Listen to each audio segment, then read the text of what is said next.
kali ini kami akan mewawancarai salah satu UMKM untuk project based learning kami, yaitu penerapan metode perhitungan dan akumulasi biaya berdasarkan pesanan atau job order costing. Sebelumnya, izinkan kami memperkenalkan diri terlebih dahulu. Nama saya Gendis serta rekan saya Nafis dan rekan-rekan kami yang ada di belakang layar. Baik, langsung saja kami mulai wawancara pada siang hari ini. Selamat siang, Pak. Siang. Sebelumnya boleh perkenalkan diri terlebih dahulu serta apa nama dan jenis usaha dari UMKM ini. Saya Pak Agus Badia, biasa dipanggil Pak Agus. Kemudian saya owner dari CV Faza. Nah, CV Faza ini adalah perusahaan yang bergerak di bidang produksi produk-produk yang berbahan dasar akrilik seperti plakat buat kenang-kenangan, kemudian medali yang kalau kelulusan ya siswa biasanya pakai medali. Nah, kemudian kayak box akrilik, kayak akrilik box yang untuk apa namanya, kalau di kantor-kantor itu biasanya untuk penilaian ya, penilaiannya puas atau tidak puas. Nah, diantaranya itu dan banyak lagi sih produknya. Baik, izin Pak. Selanjutnya jenis layanan spesifikasi apa saja yang ditawarkan oleh CFAZ ini, dan kemudian apakah ada spesialisasi produk yang menjadi keunggulan UMKM ini? Oke, CV Faza ini kan berfokus pada produk-produk yang berbasis akrilik, bahan bakunya akrilik, dan segmen market kami itu adalah 90% itu reseller. Jadi kami melayani terutama adalah reseller. Jadi dan untuk produk bestsellernya yang nomor satu yaitu plakat untuk kegiatan-kegiatan seminar, kemudian untuk kenang-kenangan. Nah, biasanya konsumen yang membutuhkan baik itu kampus, sekolah, biasanya pesannya melalui reseller kami. Nah, kami yang mengerjakan pesanan-pesanan itu. Kami tidak langsung memberikan penawaran ke sekolah-sekolah atau kampus-kampus, tapi kami memberikan pelayanan support 100% untuk reseller. Seperti itu. Lalu, di mana lokasi utama operasional atau produksi dari UMKM ini, Pak? Jadi karena saya kan memiliki peralatan yang cukup lengkap ya, seperti mesin laser, kemudian mesin printing UV yang mana ukurannya juga lumayan besar. Jadi saat ini tempat produksi dan tempat pemasaran atau kantor pemasaran itu terpisah, yang mana kantornya ada di sini di Jalan Hanoman nomor 28, dan untuk tempat produksinya kita berada di Jalan Pulau Ternate nomor 38, yaitu di Kelurahan Jagabei 2, Kecamatan Nyoyan. Baik, selanjutnya apa visi misi dari berdirinya UMKM ini, Pak? Oke, visi misi kami CV Faza yang mana visi kami ini adalah menjadi salah satu perusahaan kepercayaan pelanggan, dan misinya adalah memberikan kualitas cetak yang terbaik dengan cara menjadi percetakan yang memiliki peralatan pendukung yang lengkap, sehingga hasil yang kami berikan itu adalah benar-benar hasil yang kemudian menjadikan pelanggan terpercaya dengan kualitas yang kami berikan. Selanjutnya, menurut Bapak sampai saat ini sudah terpenuhi belum nilai dari visi misinya tersebut?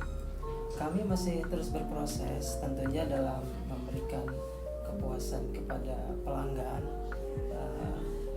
Masih terdapat kekurangan, tapi kami terus berproses untuk melengkapi dan memperbaiki kekurangan-kekurangan yang kami hadapi, sehingga pelanggan itu apa yang menjadi keinginan dari pelanggan dan mungkin apa yang menurut pelanggan itu kurang, tetap kami bisa selesaikan.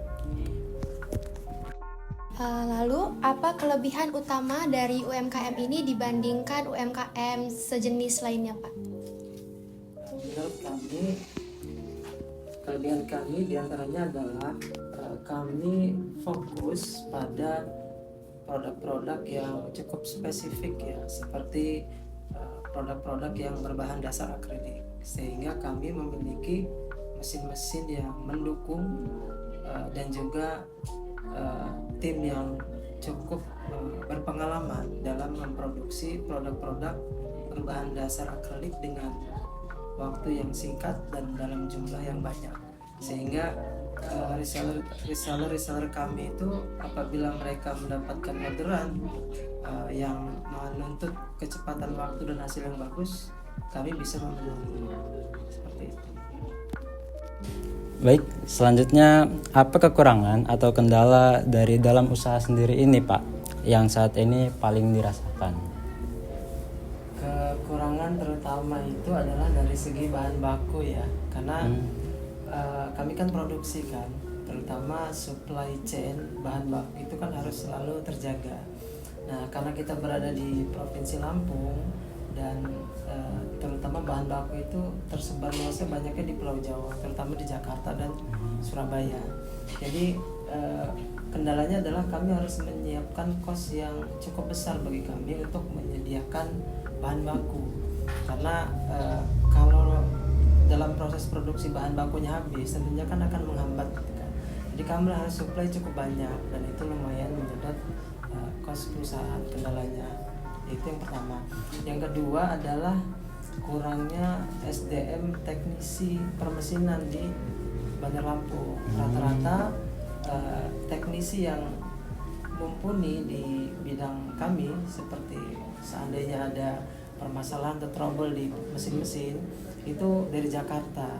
Nah, tentunya tidak bisa langsung ya ketika kami memiliki masalah. Nah, kita nunggu jadwal teknisi dari Jakarta, sehingga mesin seringkali berhenti produksi menunggu teknisi dari Jakarta, terutama itu bahan baku dan teknisi. Lalu peluang baik apa yang UMKM lihat di pasaran saat ini yang kira-kira bisa dimanfaatkan? Oke, untuk peluang sebenarnya selalu ada untuk produk-produk custom berbahan dasar akrilik. Seringkali banyak tren-tren yang kemudian juga meningkat permintaannya, seperti standing akrilik karakter, seperti karakter dokter, karakter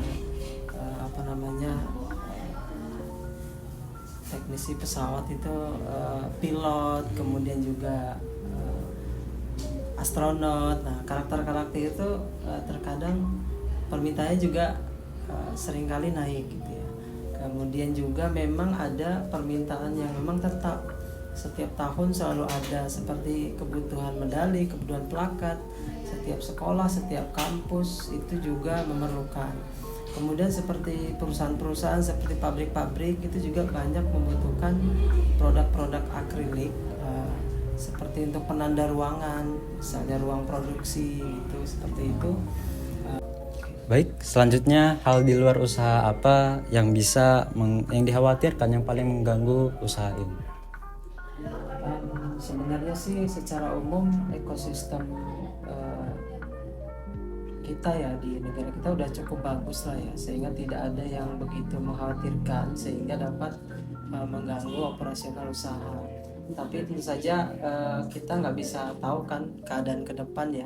Kalau seperti yang pernah saya alami itu seperti masanya COVID-19 kemarin, itu memang sangat-sangat berpengaruh ya. Bahkan perusahaan itu sudah hampir tutup karena keadaan itu ya. Jadi lebih banyak ke faktor eksternal yang kemungkinan besar menghambat perusahaan sih. Selebihnya sih tidak ada yang, karena masih UMKM kan, jadi tidak terlalu banyak hambatan. Pertanyaan selanjutnya, saat ada pesanan baru, bagaimana cara UMKM bisa menentukan harga jualnya? Apakah dengan cara hanya menaksir atau ada hitungan rincinya, Pak? Memang ada beberapa produk yang kami itu sudah menyiapkan ya produknya. Jadi secara umum kami sudah hitung di awal kurang lebih akan terpakai bahan sekian banyak gitu kan, pengerjaan sekian lama gitu. Yang model seperti itu kami sudah hitung sebelumnya harganya. Tapi untuk pesanan-pesanan custom biasanya kami hitung dari volume terpakainya bahan. Misal kalau untuk akrilik 20 x 15 cm atau 30 kali 50 cm. Nah, kami hitung dulu yang pertama variabelnya adalah berapa jumlah bahan terpakai, kemudian jenis cetakannya seperti apa, dan juga nanti berapa lama kira-kira pengerjaannya, waktunya. Biasanya 3 variabel itu sih yang menentukan kami dalam menentukan harga jual. Baik, selanjutnya apakah setiap pesanan, misalnya pesanan brosur 10.000 lembar dan misalnya pesanan kartu nama sebesar 100 kotak, dicatat di biayanya secara terpisah atau bagaimana itu, Pak? Kalau kami di sini kan memang sudah menggunakan aplikasi akuntansi. Jadi untuk menghitung biaya itu kan memang ada beberapa variabel, seperti misalnya akrilik itu sudah dihitung, sudah ada rumus tersendiri. Kalau terpakai akrilik sekian, berarti biaya bahan bakunya sekian gitu. Kemudian untuk ada juga biaya yang namanya habis pakai. Jadi untuk tinta itu tidak kami hitung per senti, tapi itu kami hitung global. Jadi selama 1 bulan kami membeli berapa banyak bahan habis pakai. Nah, itu salah satu variabel yang akan nanti di akhir akan berpengaruh terhadap keuntungan ataukah kerugian perusahaan, seperti itu. Pertanyaan selanjutnya, bagaimana cara memastikan berapa bahan baku, misalnya seperti tinta tadi, yang betul-betul habis dipakai untuk satu pesanan tertentu, Pak? Secara umum kami tidak menghitung piece per piece berapa biaya tinta yang terpakai. Tapi ada juga mekanisme antara kami dengan vendor kami, yaitu kami menghitung biaya per klik. Jadi ada satu peralatan yang kami juga miliki, yang mana harga tintanya, kemudian juga harga spare partnya yang mungkin nanti kami butuhkan untuk mesin itu, maka dihitung per klik. Jadi setiap kami mencetak, maka itu ada biaya yang sudah ditetapkan. Kalau kami mencetak 100 kali, berarti tinggal dikali 100. Kalau kami mencetak 1000 kali, berarti biayanya ada 1000 klik. Dan tinta, kebutuhan tinta spare part itu semuanya sudah disiapkan oleh vendor. Jadi kami cukup bayar berapa jumlah klik yang kami pakai. Baik, selanjutnya Pak, bagaimana cara mencatat waktu atau upah kerja karyawan yang mengerjakan pesanan A, B, dan C agar tahu upah untuk pesanan mana yang paling besar?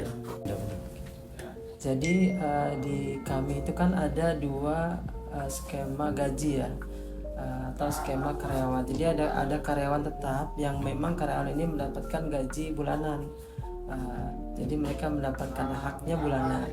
Tapi ada juga yang kami sebut variable cost untuk karyawan. Jadi karyawan ini adalah karyawan yang memang panggilan ya. Jadi ketika kami ada pekerjaan yang kami memang tidak bisa handle sendiri, maka kita panggil tukang dari luar untuk membantu kami menyelesaikan itu. Dan biasanya memang kami hitung per produk. Jadi jasa per produknya itu adalah misalnya 100.000. Maka saat kita ada pekerjaan 50 piece, maka 100.000 dikali 50 piece gitu.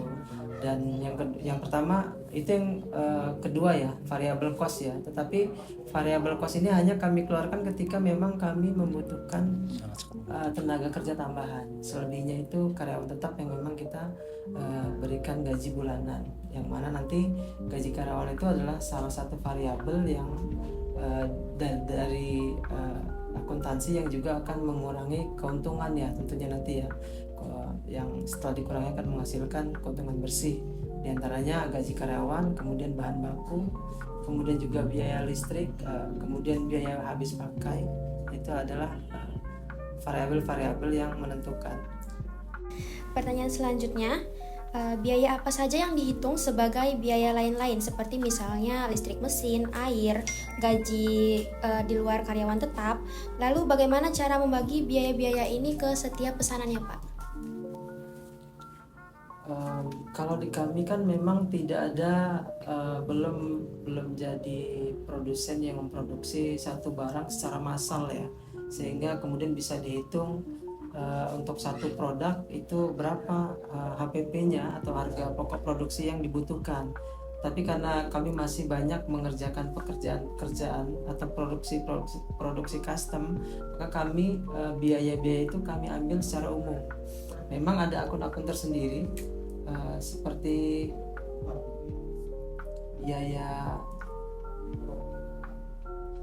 ada biaya listrik, kemudian juga ada biaya transportasi, ada juga biaya konsumsi, ada biaya sewa kantor, kemudian perlengkapan habis pakai, uang makan, dan juga biaya-biaya yang lain yang nanti semua biaya itu akan dikumpulkan sebagai total biaya yang kami keluarkan selama kami beroperasi, dari mulai per bulan kemudian sampai per tahun, dan untuk menentukan hasil akhir apakah perusahaan itu nanti untung atau rugi.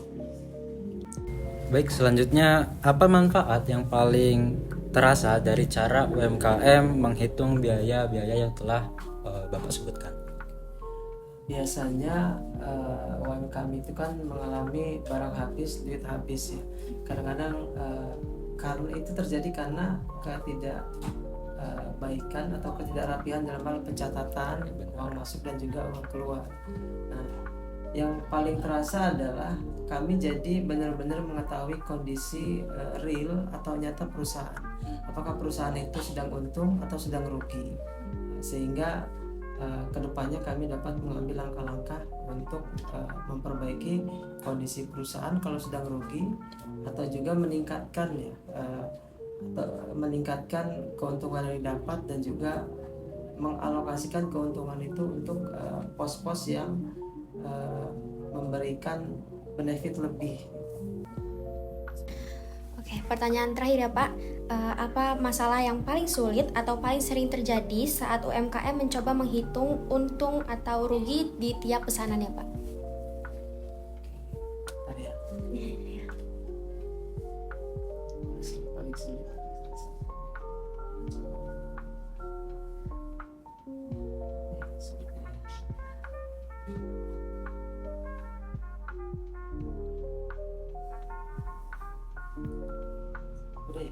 Udah. Masalah paling sulit ya UMKM untuk mencoba menghitung untung ruginya sebenarnya sih tidak ada yang terlalu sulit ya. Yang paling sulit itu adalah kebiasaan kami UMKM untuk mencatat pemasukan dan pengeluaran, sehingga histori dalam membuat produk itu, kebutuhan bahan bakunya apa saja, itu kita jadi mengetahui. Biasanya yang paling sulit itu adalah pada umumnya kemauan UMKM itu sendiri untuk mencatat dengan rapi, dengan detail setiap pengeluaran ataupun pemasukan, yang sebenarnya itu akan sangat penting ya untuk menentukan modal yang kita keluarkan untuk membuat suatu produk. Ambil contoh misalnya ada UMKM percetakan yang menerima orderan 1000 undangan. Banyak UMKM yang ketika mereka memproduksi itu mulai membeli kertas, tidak mencatat berapa harga kertasnya, hanya mengingat saja, sehingga nanti ketika ditanya berapa keuntungan sebenarnya dari 1000 undangan itu akan sangat sulit menjelaskan. Paling sulit adalah kemauan UMKM itu sendiri untuk mencatat dengan rapi setiap pengeluaran ataupun kebutuhan setiap pesanan. Baik, demikian wawancara kami dengan Pak Agus. Kami akhiri. Wassalamualaikum warahmatullahi wabarakatuh.